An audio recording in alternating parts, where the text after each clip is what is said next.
한 회사의 가치는 그 회사가 평생 동안 벌어들일 것으로 예상되는 현금의 현재 가치에서 그 회사가 사업을 유지하고 확대하기 위해 소비하는 비용을 제한 금액과 같다. 유사한 수준의 현금을 창출해낼 수 있는 자본금을 보유하고 있고 성장 속도도 거의 유사한 두 회사가 있다고 하자. 그렇다고 해서 10년 후에도 두 회사의 자본이익률이 같다는 보장은 할 수 없다. 경제적 혜자를 지니고 있는 회사라면 10년 혹은 그 이상의 시간이 지나도 그 기간 동안 벌어들인 현금을 재투자하여 더 높은 수익을 올리고 있을 것이다. 그러나 혜자가 없는 회사는 경쟁자들이 진입하는 즉시 자본이익률이 곤두박질칠 가능성이 있다. 혜자가 있는 기업의 가치가 더 높은 이유는 더 오랜 기간 동안 경제적 이익을 달성할 수 있기 때문이다. 혜자가 있는 기업의 주식을 사는 것은 오랜 세월 동안 경쟁사들로부터 보호될 현금 흐름을 사는 것과 같다. 이는 몇 년 후에 망가질 낡은 자동차보다는 10년 이상 사용할 수 있는 자동차를 더 비싸게 주고 사는 것에 비유할 수 있다. 안녕하세요. 세상의 모든 책들입니다. 이번 시간에 리뷰할 책은 팻 도시가 지은 경제적 혜자입니다. 부제는 부자를 만드는 주식 투자의 공식입니다. 팻 도시는 유명한 책 모닝스타 성공투자 5원칙을 지은 저자입니다. 우리는 주식 투자를 할 때 가장 궁금한 것이 있습니다. 과연 어느 주식을 사야 하는지, 만약 살 기업을 발견했다면 언제 사야 하는지, 즉 어느 가격에 사야 하는지, 그리고 많은 분들이 어려워하시는 언제 팔아야 하는지입니다. 이 책에서는 정말 다른 군더더기 없이 딱 이 세 가지에 집중해서 이야기하고 있습니다. 특히 어떤 기업을 사야 하는지에 대해서 아주 상세하게 이야기하고 있습니다. 즉 경제적 혜자를 가지고 있는 기업을 사야 되는데요. 경제적 혜자를 가진 기업이 어떤 특징을 가지고 있는지 4가지로 구체적으로 설명하고 있습니다. 그리고 그 혜자를 어떻게 찾아야 되는지도 자세히 설명하고 있습니다. 하지만 아무리 좋은 기업이라고 해도 비싸게 사면 손해를 보거나 수익률이 떨어질 수 있습니다. 그래서 어떻게 싼지 비싼지를 판단하는지에 대해서도 이야기하고 있습니다. 마지막으로는 큰 수익을 지키기 위해서 언제 매도해야 되는지에 대해서도 이야기하고 있습니다. 우리가 투자를 하는데 너무나 필요한 내용을 잘 설명하고 있어서 이 책은 정말 강력 추천합니다. 어렵지도 않고 책의 분량도 적당해서 쉽게 읽으실 수도 있을 것 같습니다. 이번 시간에는 시청자분들한테 정말 도움이 많이 될 1. 왜 경제적 혜자가 중요한가? 2. 경제적 혜자 4가지 더하기 1가지 3. 침식되는 혜자 4. 혜자를 찾는 법 5. 적정가치 판단법과 매도하는 법에 대해서 살펴보려고 합니다. 이번 시간 내용도 주식으로 돈을 벌어 행복한 부자가 되는데 너무나 중요한 내용입니다. 끝까지 시청하셔서 좋은 정보 얻어가시기 바랍니다. 자, 그럼 바로 책 내용을 살펴보겠습니다. 1. 왜 경제적 혜자가 중요한가? 주식시장에서 돈을 버는 방법은 많다. 월스트리트 게임에 참여하여 트렌드를 주의 깊게 관찰하고 매 분기에 어느 기업들이 수익 추정치를 뛰어넘을 것인지 알아맞히려고 노력할 수도 있다. 하지만 이 방법에는 많은 위험이 도사리고 있다. 급격한 오름세나 성장세를 보이는 강력한 주식을 매수할 수는 있지만 후일 매수 가격보다 더 높은 가격에 해당 주식을 매수할 구매자가 나타나지 않을 수도 있다. 또한 기본적인 사업의 질에 상관하지 않고 저가의 주식을 매수할 수 있지만 그럴 경우 반등하는 주식의 수익으로 망해가는 주식의 손실을 메워야 할지도 모른다.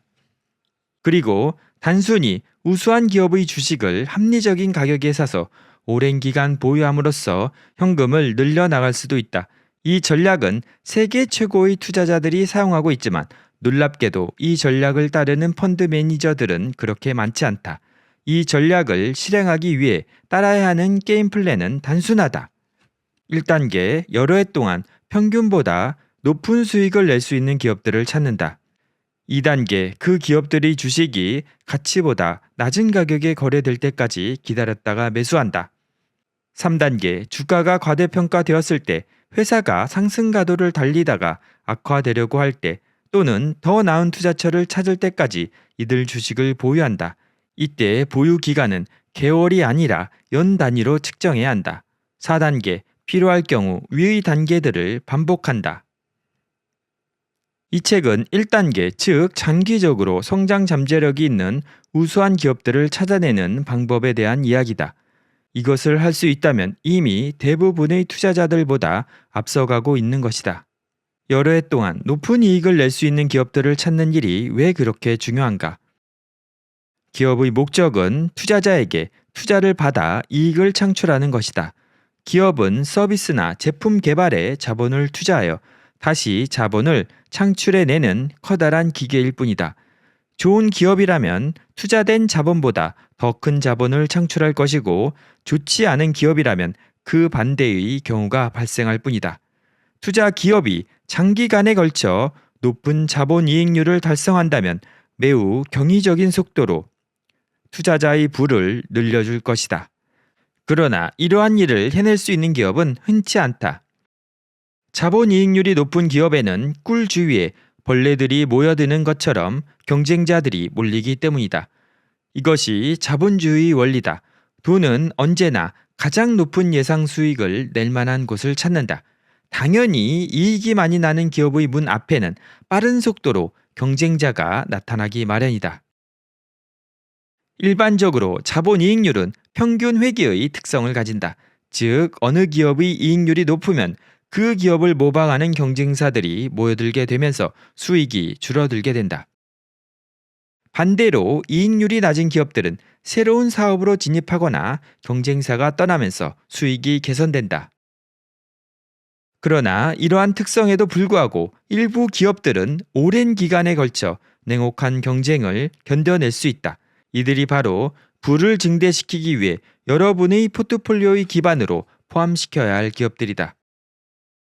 아노이저 부시, 오라클, 존슨앤존슨 같은 기업들을 생각해보라.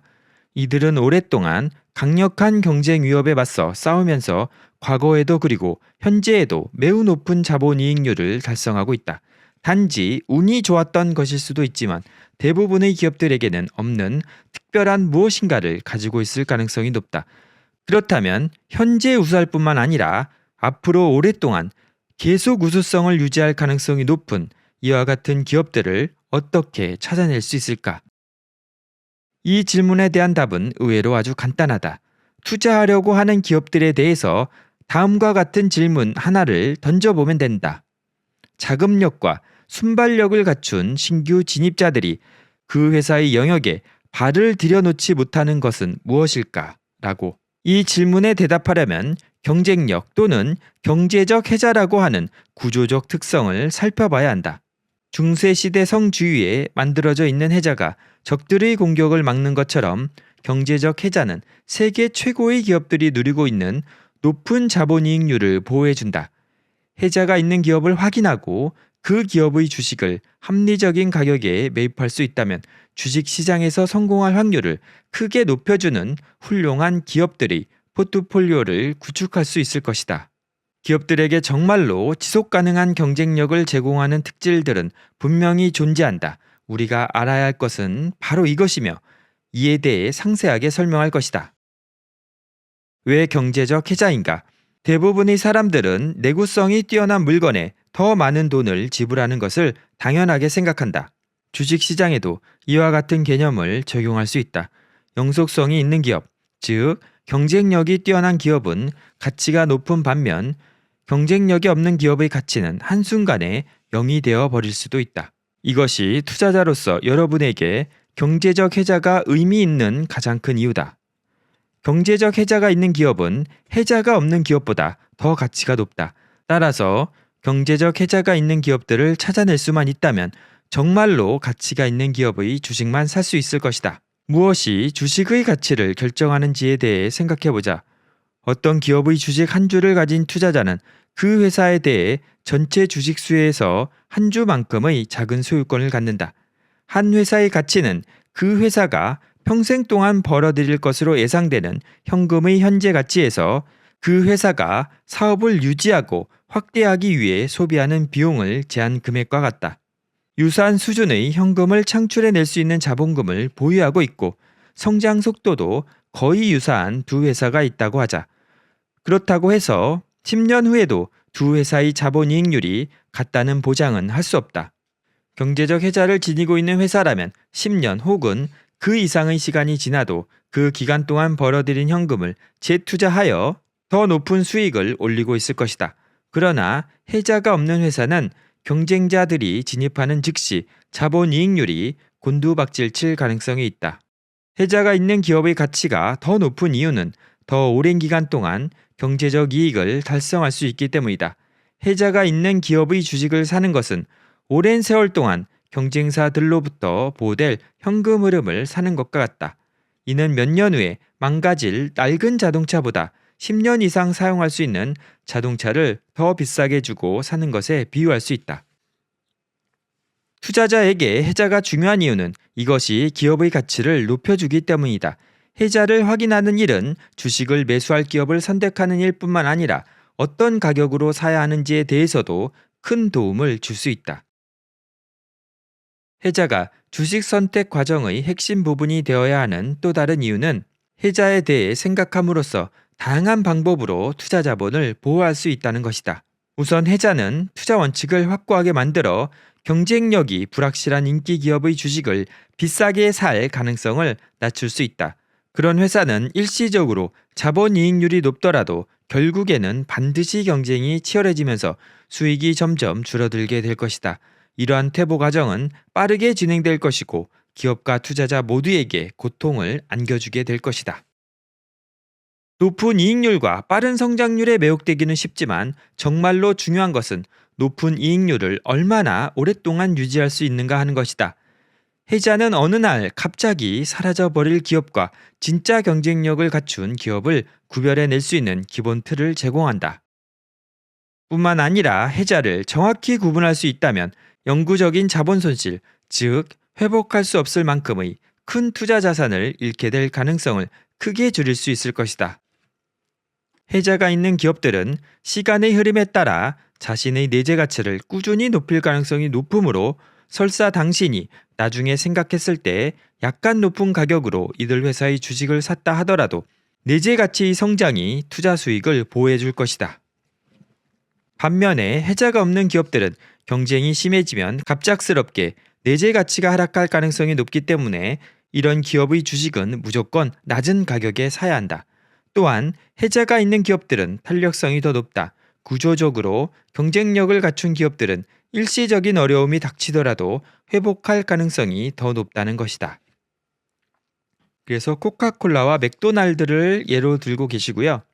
재미있는 점은 해자가 있는 기업들이 이와 같은 탄력성은 뛰어난 기업의 주식을 합리적인 가격에 사고자 하는 투자자들에게 엄청난 심리적 장벽을 만든다는 것이다.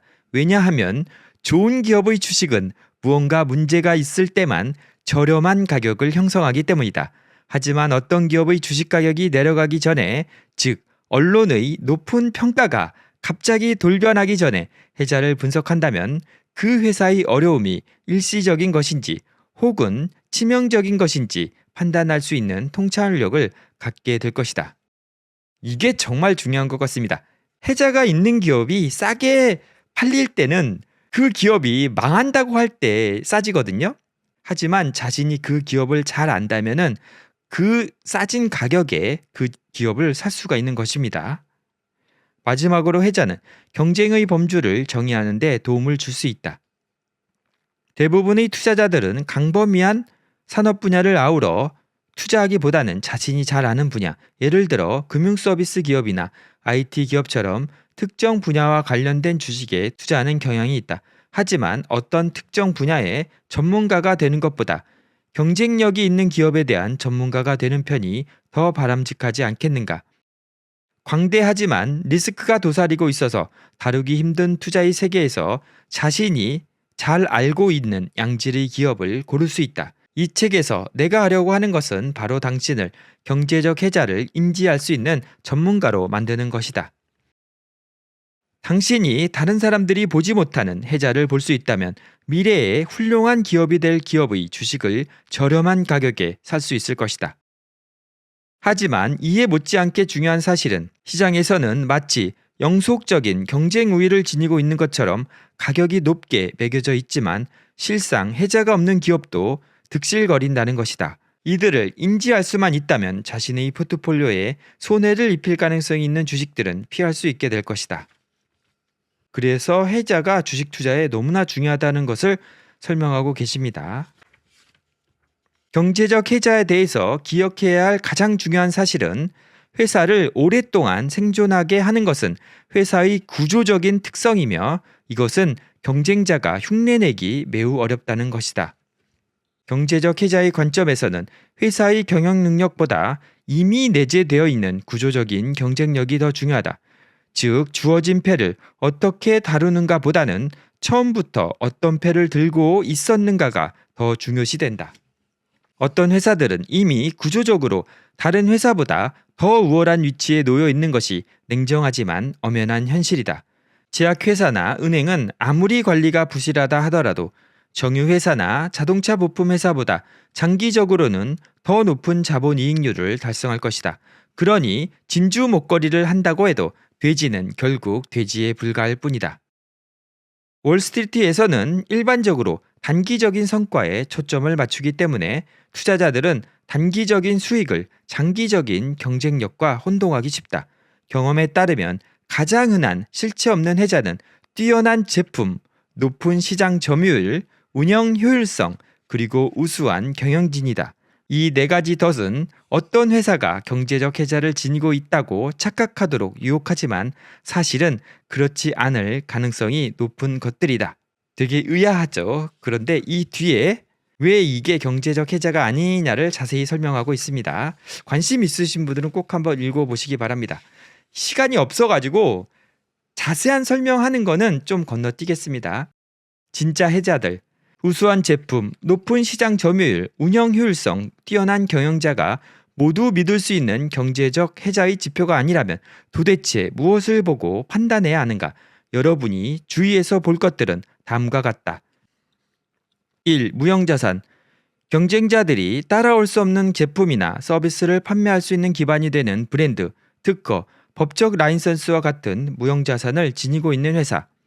2. 전환비용. 전환비용 때문에 기존의 고객들이 포기하기 어려운 제품이나 서비스를 보유하고 있는 가격 경쟁력을 갖춘 회사. 3. 네트워크 효과. 네트워크 경제의 이점을 누리고 있는 회사. 4. 원가 우위. 프로세스, 위치, 규모, 고유 자산에 기반한 원가 우위로 경쟁사보다 상품이나 서비스를 낮은 가격에 제공할 수 있는 회사. 모닝스타에서 재직하며 얻은 경험을 통해 볼 때 이 네 가지 범주에는 해자가 있는 대부분의 기업들이 포함된다. 그리고 이 네 가지 범주를 평가 기준으로 삼는다면 올바른 방향으로 나아갈 수 있을 것이다. 이 네 가지 특성은 우리가 지난 수년간 전 세계 수천 개 기업들의 수많은 데이터를 바탕으로 이들의 경쟁력을 철저히 분석해낸 결과이다. 경제적 해자를 확인하기 위한 이 기본 틀은 기업 경쟁력에 대한 기존의 수많은 주장들과 다르다. 우리는 어떤 기업들은 구조적으로 다른 기업들보다 더 우수하다고 생각한다. 여기서 우수하다는 의미는 지속적으로 높은 자본이익률을 달성할 가능성이 더 높다는 뜻이다. 그래서 이 뒤에는 네 가지 해자와 더하기 한 가지 해자를 설명하고 계시는데요. 여기는 간단하게만 살펴보겠습니다. 첫 번째 해자, 무형자산. 즉 무형자산은 브랜드, 특허, 법적 라이선스입니다. 1. 인기가 있는 브랜드가 반드시 수익성이 높은 브랜드는 아니다. 브랜드가 소비자들에게 더 많은 돈을 지불하도록 만들지 못하면 경쟁 우위를 창출할 수 없다. 즉 브랜드가 인기가 있다고 하더라도 충성도가 높아서 가격 결정력이 있어야 그 브랜드가 경제적 해자를 가진다는 것이고요. 2. 특허를 가지고 있으면 좋지만 특허 변호사들이 이를 가만히 보고만 있지는 않는다. 법적인 도전은 특허로 인해 만들어진 해자의 가장 큰 위험 요소이다. 즉 특허가 사라질 수가 있기 때문에 3M처럼 수많은 특허를 가진 기업이 이 해자를 잃어버릴 위험이 적다고 합니다. 3. 법적인 규제는 경쟁을 제한할 수 있다. 정부에서 자신의 사업을 보호해준다면 얼마나 좋은 일인가. 가장 좋은 것은 법이 바뀔 위험성이 있는 커다란 법적인 허가보다는 여러 개의 작은 법적인 허가들에 의해서 만들어지는 해자이다. 이것의 예는 쓰레기 매립회사나 골재회사를 예로 들고 있습니다. 두 번째 해자는 전환비용입니다. 전환비용은 한 제품에서 경쟁사의 다른 제품으로 전환하는 데 드는 비용입니다. 은행 같은 경우에 전환비용이 크다고 하는데요. 1. 고객들이 경쟁자의 제품이나 서비스를 사용하기 어렵게 만드는 기업은 전환 비용을 만든다. 고객이 다른 회사로 이동할 가능성이 낮아지면 회사는 더 높은 가격을 받을 수 있으므로 자본이익률이 높아진다. 2. 전환 비용은 다양한 형태를 띈다. 고객의 업무와 긴밀한 통합, 금전적 비용, 유지 비용 등은 전환 비용의 몇 가지 예이다. 3. 은행은 전환 비용을 이용해서 많은 돈을 벌고 있다. 세 번째 해자는 네트워크 효과입니다. 네트워크 효과는 상품이나 서비스의 가치가 그것을 사용하는 소비자의 수에 의존해 나타나는 총체적인 효과라고 합니다. 1. 제품이나 서비스의 가치가 사용자 수를 증가시키는 경우 네트워크 효과로부터 이익을 얻는다. 신용카드, 온라인 경매, 그리고 일부 금융거래소가 좋은 예다. 2. 네트워크 효과는 매우 강력한 경쟁력이며 정보를 공유하거나 사용자들을 서로 연결하는 일을 근간으로 하는 사업에서 가장 흔히 발견된다. 물리적인 상품을 취급하는 사업에서는 좀처럼 보기 어렵다. 네 번째 해자는 원가 우위입니다. 1. 원가 우위는 가격이 고객의 구매 결정에서 중요한 부분을 차지하는 산업에서 가장 중요하다. 어떤 제품이나 서비스가 쉽게 이용할 수 있는 대용품이 있는지 여부에 대해 생각해보면 원가 우위가 해자를 만들 수 있는 사업을 찾을 수 있을 것이다. 2. 값싼 공장, 더 나은 위치 및 고유 자원은 모두 원가 우위를 만들어낼 수 있지만 공정 기반 우위는 주의 깊게 살펴봐야 한다. 한 회사가 새로운 공정을 창안한다고 하더라도 다른 회사는 그 공정을 모방할 수 있기 때문이다. 그리고 여기에 더해서 규모의 우위가 있는데요. 1. 작은 연못에서 큰 물고기가 되는 것이 큰 연못에서 작은 물고기가 되는 것보다 낫다. 물고기의 절대적인 크기가 아니라 물고기와 연못 크기의 비율에 초점을 맞춰라. 2. 다른 누구보다도 물고기를 더 값싸게 배송하는 것은 수익성이 상당히 높다. 다른 물품을 배송하는 경우도 마찬가지이다. 3. 규모의 경제는 물고기의 외양과는 상관없지만 지속적인 경쟁 우위를 창출할 수 있다. 우리가 보통 규모의 경쟁 우위가 있다고 하잖아요. 그래서 대규모로 생산을 하면 가격을 낮게 생산할 수 있기 때문에 우위가 있다고 생각하는데요. 이것뿐만이 아니라 유통망의 규모가 큰 경우에도 엄청난 우위가 있다고 합니다. 그래서 제가 경제적 해자 5가지를 간단하게 살펴봤는데요. 제가 생각하기에는 경제적 해자는 많이 들어보셨을 것 같은데 이 뒤의 이야기가 더 많은 도움이 될 것 같아서 이 뒤의 이야기를 소개하려고 경제적 해자 부분은 간략히 살펴봤습니다. 이 앞에도 되게 중요한 부분이거든요. 그래서 관심 있으신 분들은 꼭 읽어보시기 바랍니다. 3. 침식되는 해자. 우리가 할 일이 단지 해자가 있는 기업을 찾아서 적당한 가격이 형성될 때까지 기다렸다가 구매한 다음 주식 가치가 계속 불어나는 것을 지켜보는 것뿐이라면 투자 업무는 비교적 단순해질 것이다. 하지만 세계는 멈춰서 있지 않기 때문에 이 문제는 그렇게 단순하지만은 않다.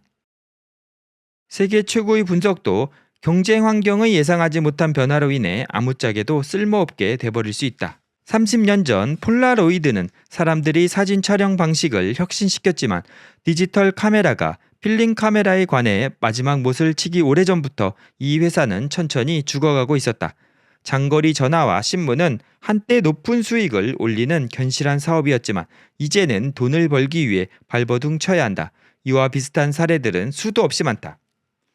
이런 사업들은 과거 한때 강력한 경쟁력을 보유하고 있었지만 세계는 그들에게 불리한 쪽으로 변화했다. 변화는 기회일 수도 있지만 한편으로는 한때 넓었던 경제적 해자를 상당히 침식시킬 수도 있다. 이 때문에 자신이 투자한 기업들의 경쟁력을 계속해서 감시하고 해자가 침식되고 있는 징후를 찾는 일이 중요한 것이다. 경쟁력 약화를 조기에 발견할 수 있다면 성공한 투자에서 자신의 이익을 보존하고 실패한 투자에서는 손실을 줄일 확률을 크게 높일 수 있다. 이 위험에는 2가지 측면이 있다. 첫째는 기술, 소프트웨어, 반도체, 네트워크 장비 등을 판매하는 회사가 치열한 첨단 기술 경쟁에서 뒤처질 위험이다. 두 번째는 산업계의 지각 변동. 기술의 변화가 한때 강력했던 해자를 침식시킬 수 있는 것처럼 산업 구조의 변화도 기업의 경쟁력에 영구적인 손상을 입힐 수 있다. 주위에서 살펴볼 공통적인 변화는 한때 분화되었던 고객 그룹들이 통합되는 것이다. 미국에서 타깃, 월마트 등과 같은 대형 할인점의 부상은 소비자 제품 기업들의 정체성을 영구적으로 약화시켰다.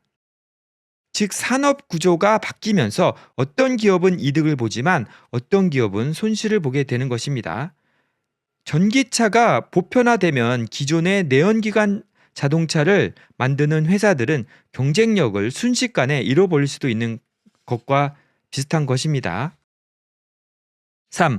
어떤 종류의 성장은 해자를 침식시킬 수 있다. 실제로 경쟁력을 스스로 약화시키는 가장 흔한 경우는 기업이 해자가 없는 영역에서 성장을 추구하는 것이다.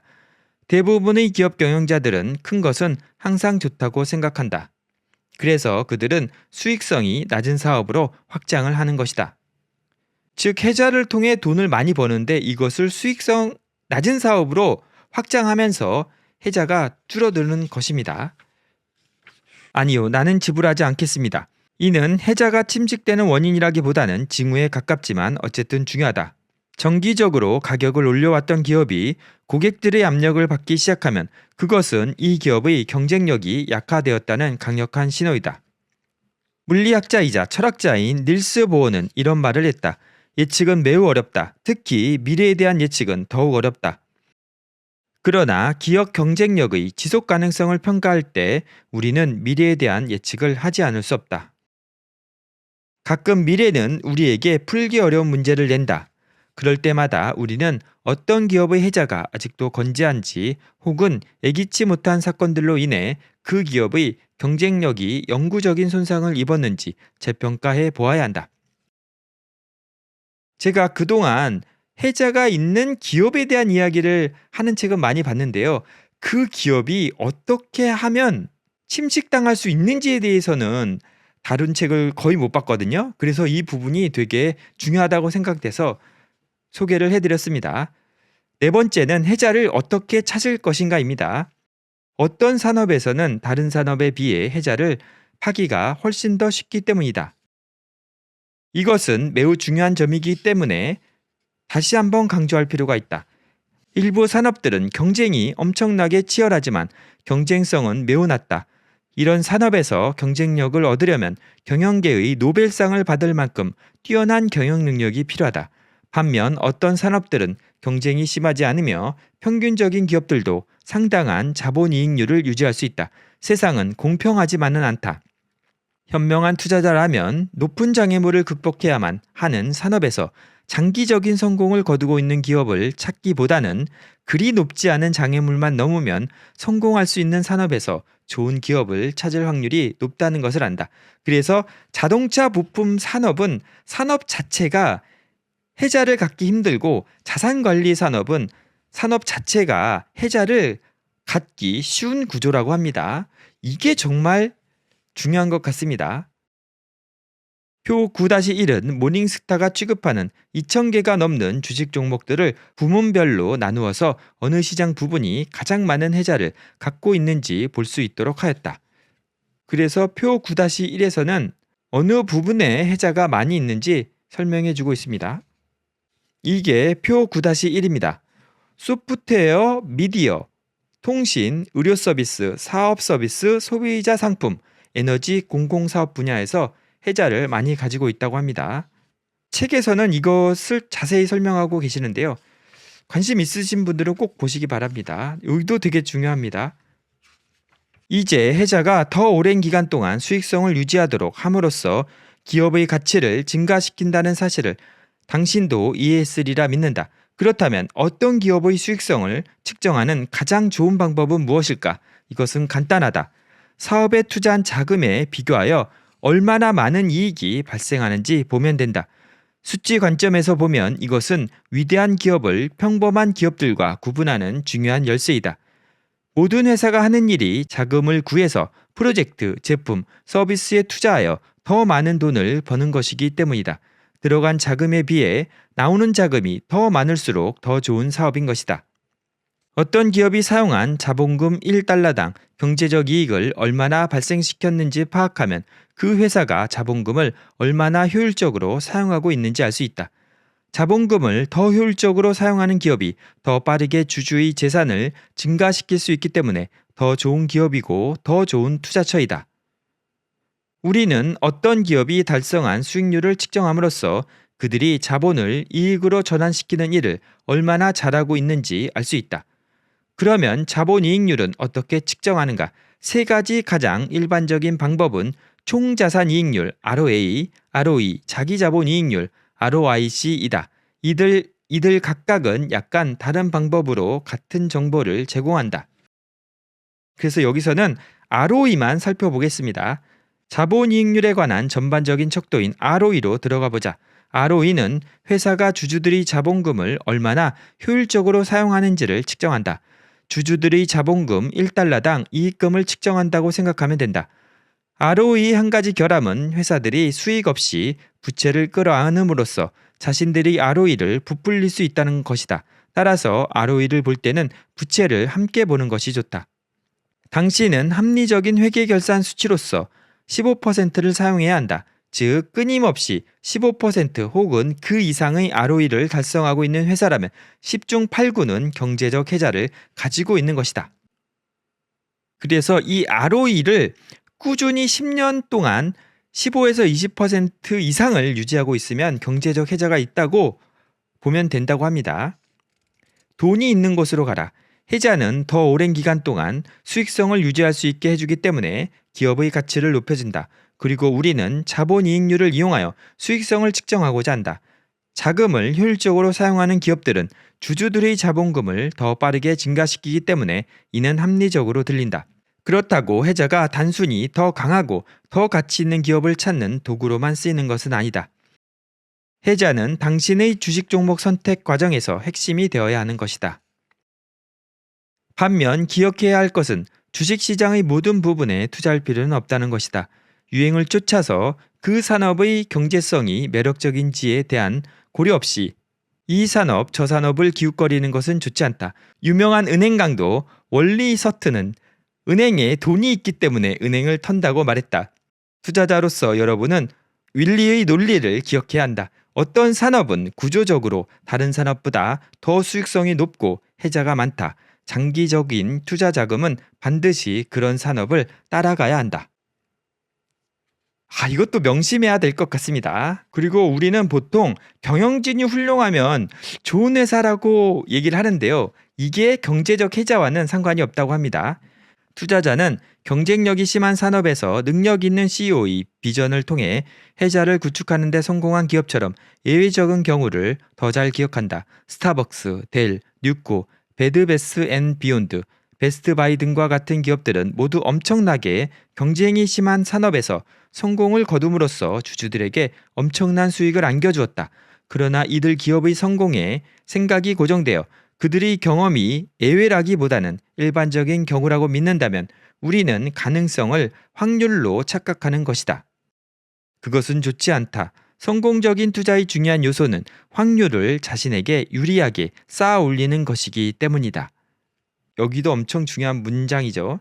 혜자가 있지만 평범한 경영진이 경영하는 기업이 부정적인 성과를 달성할 확률은 잭 웰치 같은 유명한 CEO가 경영하는 혜자가 없는 회사보다는 훨씬 낮다. 당신이 경쟁력을 신중하게 분석했다고 가정하면 혜자가 있는 기업은 경쟁력을 유지할 확률이 매우 높다. 경영진은 주식 가격을 상승시켜서 놀라움을 줄 수도 있지만 그들이 좋지 않은 성과를 만들어낸다 해도 투자자들은 혜자에 기댈 수 있다.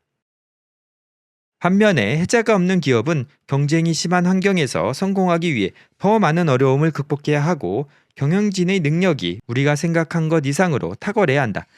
CEO가 생각보다 능력을 발휘하지 못한다면 그 회사의 경영 성과는 하락할 수밖에 없다는 것이다. 이렇게 한번 생각해보라. 기업이 속한 산업을 바꾸는 것과 경영진을 바꾸는 것 중에 어느 쪽이 더 쉬운가? 이 질문에 대한 대답은 물론 분명하다. 경영진은 정기적으로 바뀌지만 경쟁이 심한 산업에 속한 기업은 영원히 그곳에 갇혀 있다.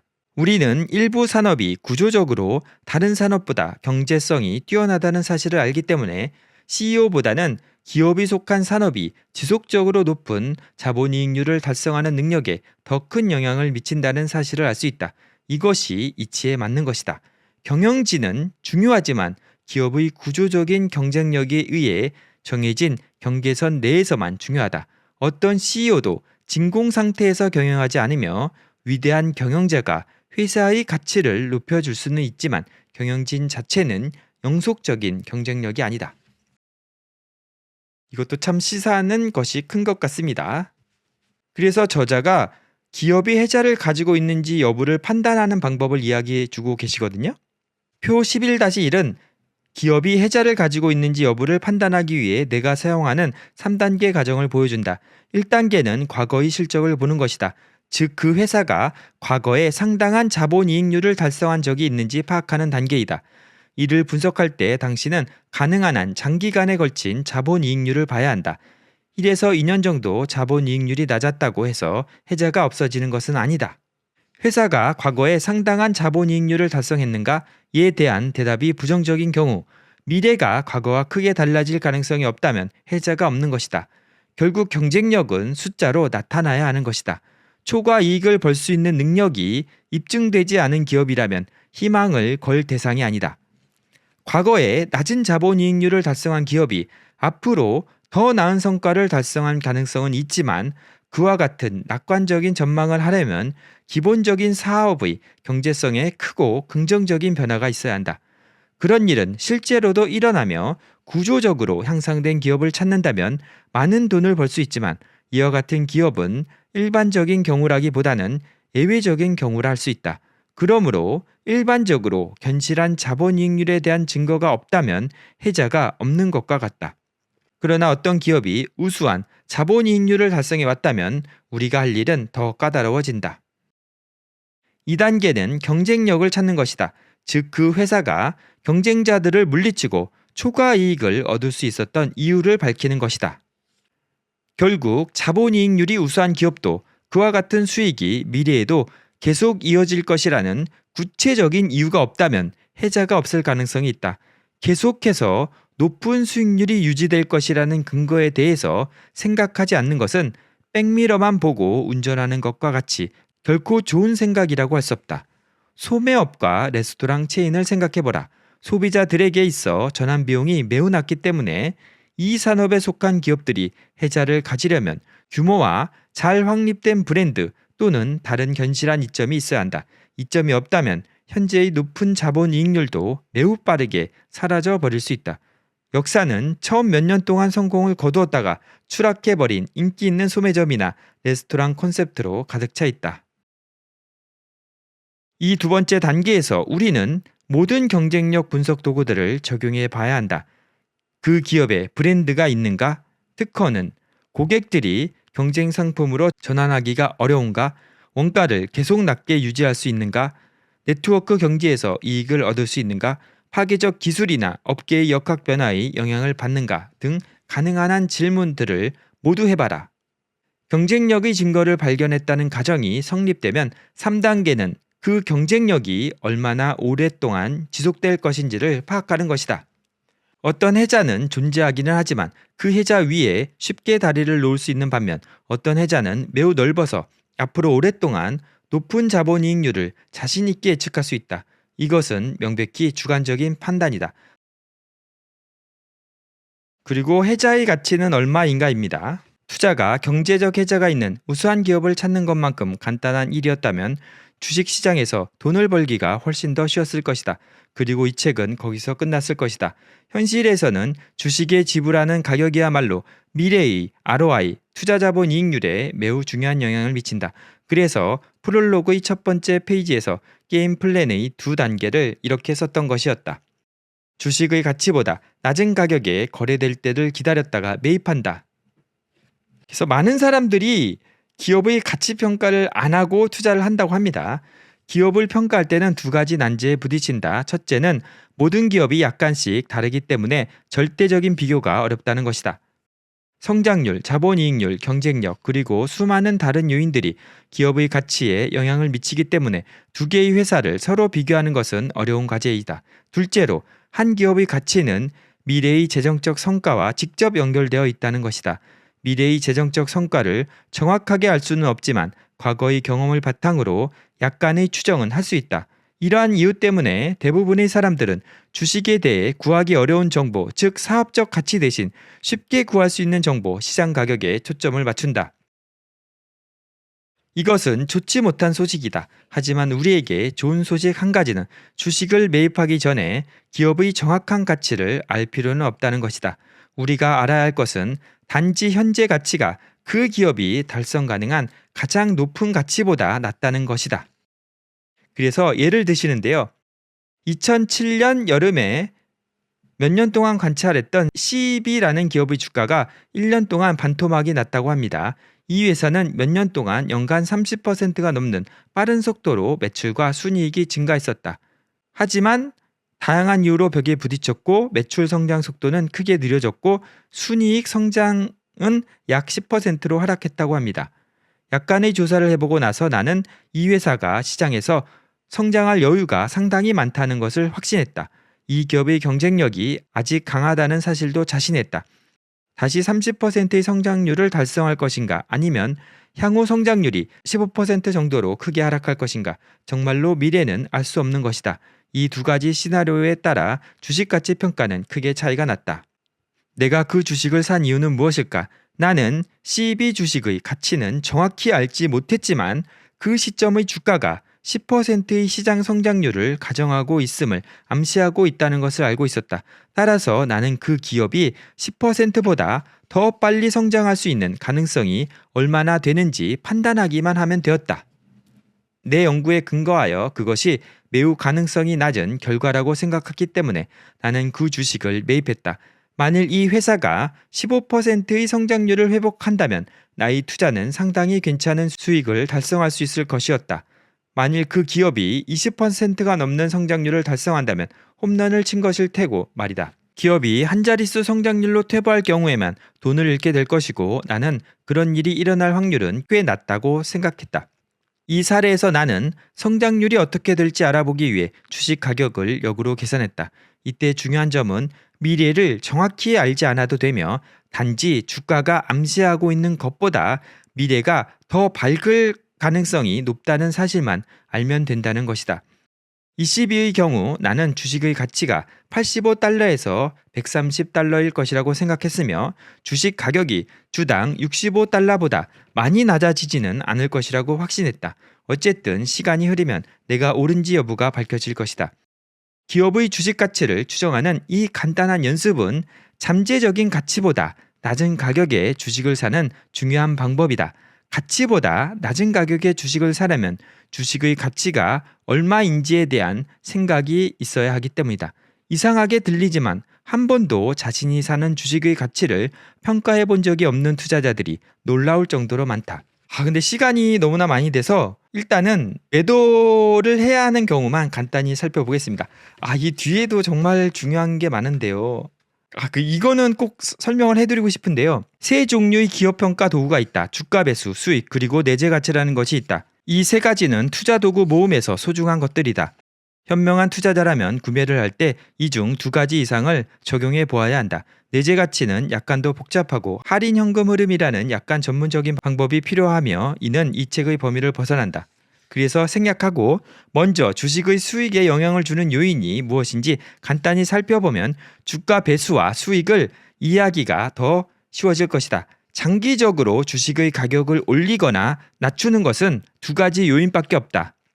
성장과 배당에 결정되는 투자 수익, 그리고 주가 수익 비율, 즉 퍼입니다. 의 변화에 의해 결정되는 투기 수익이다. 투자 수익은 기업의 재무 성과를 반영하고 투기 수익은 다른 투자자들의 수와 변덕을 반영한다고 생각할 수 있다.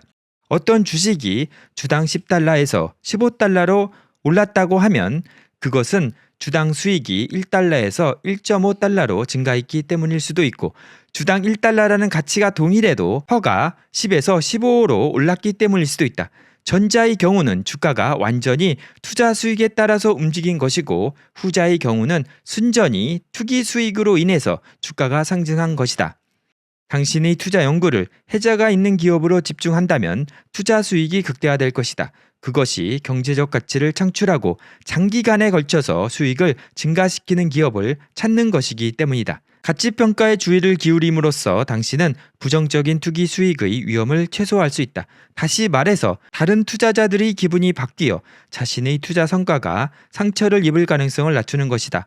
투기 수익은 앞으로 5년이나 10년 뒤에 어떻게 될지 아무도 모른다. 하지만 투자 수익에 대해서는 경험을 바탕으로 합리적인 추측을 할 수 있다. 신중한 가치평가는 시장의 움직임으로부터 당신을 보호해 줄 것이다. 이게 정말 중요하거든요. 여기 이해가 안 되시면 여러 번 읽어보시기 바랍니다. 결국에는 수익이 높은 기업을 사는 게 안정적으로 돈을 벌 수 있다는 것이거든요. 하지만 어느 순간 이 퍼가 높게 부여될 때가 있거든요. 그때 싸게 산 주식을 파는 것이 중요한 것입니다. 제가 지금까지 경험한 바로는 이게 정말 투자에서 중요하다고 생각합니다. 그리고 마지막으로 언제 매도할 것인가인데요. 많이 들어보셨겠죠. 1. 실수를 했는가? 2. 회사가 악화되었는가? 3. 돈을 투자할 다른 더 좋은 종목이 있는가? 4. 포트폴리오에서 이 주식이 지나치게 많은 비율을 차지하고 있는가입니다. 여기도 관심 있으신 분들은 꼭 읽어보시기 바랍니다. 대부분 아실 것 같긴 한데요. 제가 여러 번 이거는 설명해 드린 내용이거든요. 그리고 가끔 자신의 돈을 현금으로 보유하는 것이 더 좋을 때가 있다고 합니다. 주식 가치가 자신이 생각했던 것보다 훨씬 더 높아졌고 앞으로 예상되는 수익률이 마이너스라면 지금 당장 다른 투자처가 없더라도 그 주식을 파는 것이 이치에 맞는다. 가장 낙관적인 가치평가도 넘어선 주식을 소유할 때는 수익률이 마이너스가 될 것이기 때문이다. 현금이 주는 수익률은 0이지만 그래도 마이너스 수익률보다는 낫지 않은가. 그래서 또 중요한 얘기를 하고 계시는데요. 4가지 이유 중 어느 것도 주가에 근거를 두지 않는다는 사실을 강조하고자 한다. 모든 이유는 당신이 주식을 소유한 회사의 가치에 일어나는 일 또는 일어날 가능성이 있는 일에 중점을 두고 있다. 회사의 가치가 하락하지 않았다면 단지 주가가 떨어졌다고 해서 매도하는 것은 전혀 사리에 맞지 않는다. 역으로 주식의 가치가 갑자기 치솟았다고 주식을 매도하는 것도 사리에 맞지 않는다. 다만 회사의 가치가 주가와 동시에 증가하지 않았다면 주식을 매도할 수도 있다. 포트폴리오에 속한 주식의 과거 성과를 이용하여 매도 시기를 결정하는 것은 구미가 당기는 일이다. 하지만 기억할 것은 과거의 주가가 어떠했는지 보다는 미래의 기업의 성과가 어떻게 될지를 예상하는 것이 더 중요하다는 것이다. 구멍이 뚫린 주식이 회복될 이유가 없는 것처럼 자주 오르는 주식이 떨어지는 것도 이유가 없다. 20% 하락한 주식을 소유하고 있고 회사 사정이 악화되어 회복되지 않고 있다면 손실로 처리하고 세금 감면을 받는 것이 좋다. 중요한 것은 항상 주식의 과거 성과보다는 회사의 미래의 성과에 집중해야 한다는 것이다. 여기도 너무 좋아서 소개해 드렸습니다. 이렇게 팻도시가 지은 부자를 만드는 주식 투자의 공식 경제적 해자를 살펴봤습니다. 이 책은 정말 기대를 안 하고 봤는데 너무나 좋은 책이었습니다. 팻도시가 모닝스타 성공투자 5원칙을 지은 사람이었다는 것을 제가 책을 읽으면서 알게 되었습니다. 제가 모닝스타 성공투자 5원칙도 리뷰했었는데 책이 엄청 좋은 책이었거든요. 그래서 이 책도 주식 투자 하시는 분이라면 꼭 한번 읽어보셔야 될 책인 것 같습니다. 제가 너무나 생략한 부분이 많아서 책을 처음부터 찬찬히 읽어보시는 게 내용을 이해하는 데 훨씬 더 도움이 되실 것 같습니다. 이번 시간 영상이 도움이 되셨거나 다음 시간 영상이 기대가 되신다면 좋아요와 구독, 알람 설정 부탁드리겠습니다. 그리고 책 내용과 영상 내용이 너무나 좋기 때문에 여러분들에게 추천해 주셨으면 감사하겠습니다. 긴 시간 동안 시청해 주셔서 감사하고요. 다음 시간에도 좋은 영상으로 꼭 다시 찾아뵙겠습니다. 감사합니다.